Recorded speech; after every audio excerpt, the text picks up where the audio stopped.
Friends, ruby నుంచి new product launch అయింది. అదే సంజీవని 63 మిక్స్. 63 హెర్బ్స్ తోటి ఈ ప్రోడక్ట్ అనేది రెడీ చేయడం జరిగింది. దీనివల్ల సో మెనీ బెనిఫిట్స్ అయితే ఉన్నాయి. అండ్ ఈ ప్రోడక్ట్ మనకి 100% న్యాచురల్ సర్టిఫైడ్ ప్రోడక్ట్. సో ఇంత మంచి ప్రోడక్ట్ మనకి స్కైషోర్ వాళ్ళు కేవలం 570 రూపీస్కే అందిస్తున్నారు.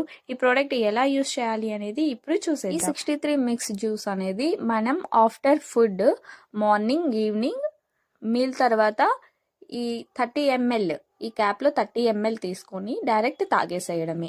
జ్యూస్ మనం డైలీ తీసుకోవడం వల్ల మన హార్ట్ అనేది హెల్తీగా ఉంటుంది. మెయిన్ మన బాడీలో ఉన్న ఆర్గాన్స్ అన్నీ మంచిగా వర్క్ అవుతాయి. అండ్ కిడ్నీ, లివర్, లంగ్స్ వీటికి ఏ ప్రాబ్లం ఉన్నా క్లియర్ అవుతుంది. ఫేస్ మీద పింపుల్స్ తగ్గిస్తుంది. హెయిర్ మంచిగా గ్రోత్ అవుతుంది. అది బెస్ట్ ఇమ్యూనిటీ పవర్గా పనిచేస్తుంది. కాబట్టి మన దగ్గరికి కాఫ్, కోల్డ్, ఫీవర్ ఇలాంటివి తొందరగా రావు. సో ఈ ప్రోడక్ట్ వల్ల చాలా బెనిఫిట్స్ ఉన్నాయి. ప్రతి ఒక్కరూ యూజ్ చేయండి. Thank you.